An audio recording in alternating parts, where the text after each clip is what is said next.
రంగారెడ్డి జిల్లా రాజేంద్రనగర్ నియోజకవర్గంలోని ప్రభుత్వ స్థలాలు కబ్జాకు గురికాకుండా చూస్తానన్నారు స్థానిక ఎమ్మెల్యే ప్రకాష్ గౌడ్. భవానీ కాలనీలో పార్కును ఆయన ప్రారంభించారు.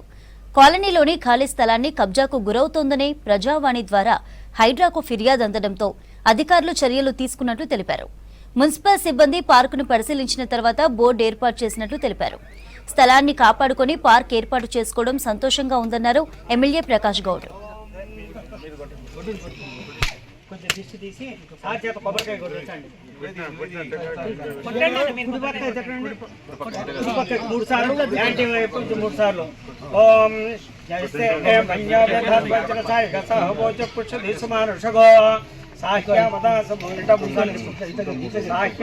సమార్యంత్వయుజ సహస్కృతేన సహ పండుగ సందర్భంగా అందరూ కూడా శుభాకాంక్షలు. భవానీ కాలంలో ఈరోజు ఇంత మంచి పార్కు మంచిగా ఓపెన్ చేయడం చాలా సంతోషం.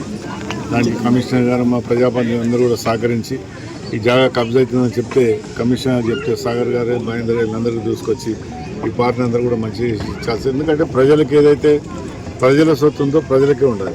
ఎవరు కబ్జాలు పెట్టుకోవటం చూసే బాధ్యత మాకు ప్రజాప్రతినిధిగా ఉన్నది.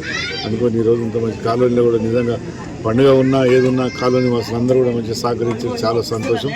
ఎప్పుడు కూడా ఎల్లకాలం తెలంగాణ ప్రజలందరూ కూడా కాన్స్టిట్యూన్సీ ప్రజలందరూ కూడా ఇక్కడ ఉన్న భవానీ కాలనీ ప్రజలందరూ కూడా సుఖ సంతోషంతో ఉండాలని కోరుకుంటాం. ఎందుకంటే ఎవరికైనా ప్రజలకు ఇలా కాలనీ ఉన్నట్టు ఒక పార్క్ అవసరం ఉంటుంది. ఆ పార్కు తగ్గట్టుగా మనం చేసే బాధ్యత మనం ఉంటే చెప్పగానే ఇమీడియట్గా తీసుకున్నాం. ఎవడు ఎంత పెద్దోడైనా ఎవడు పెట్టినా కబ్జాలు పెడితే ఊరుకునే పద్ధతే లేదు.